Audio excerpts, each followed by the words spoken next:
গাফিরিজ যামব ওয়া ক্বাবিলিত তাওব শাদীদিল ইকাবি যিত তাওলি লা ইলাহা ইল্লা হু।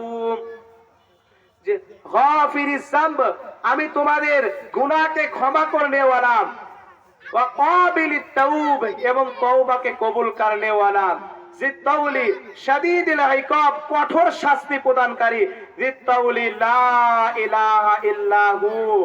সুতরাং তোমরা আমার থেকে আর কারো নিকট আশাবাদী হয়েও না। তো আল্লাহ তাআলা আমরা যেই সমস্ত বিষয়াদি শুনলাম এবং নামাজের যেই বিষয়াদি শুনলাম, আল্লাহ তাআলা কুরআনুল কারীমের মধ্যে বলছেন যে মা সালাকাকুম ফি সাকার ক্বালু লাম নাকু মিনাল মুসাল্লিন ওয়া লাম নাকু নুতঈমুল মিসকিন।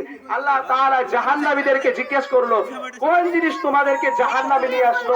তখন তারা বলল যে ক্বালু লাম নাকু মিনাল মুসাল্লিন, আমরা নামাজ আদায় করতাম না, ওয়া লাম নাকু নুতঈমুল মিসকিন, এবং মিসকিনদেরকে খাওয়াইতাম না, এই কারণে আমাদেরকে জাহান্নামে নিক্ষেপ করা হয়েছে।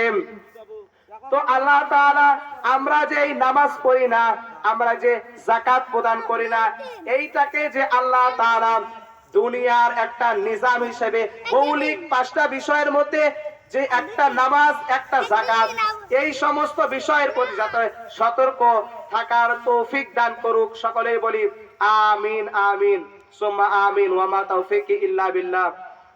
যে সমস্ত কথা বলা হলো তার উপর সবাইকে আমল করার তৌফিক দান করুক। আসসালামু আলাইকুম ওয়া রাহমাতুল্লাহি ওয়া বারাকাতুহু। আরিফুল ভাই টিপ দেবো।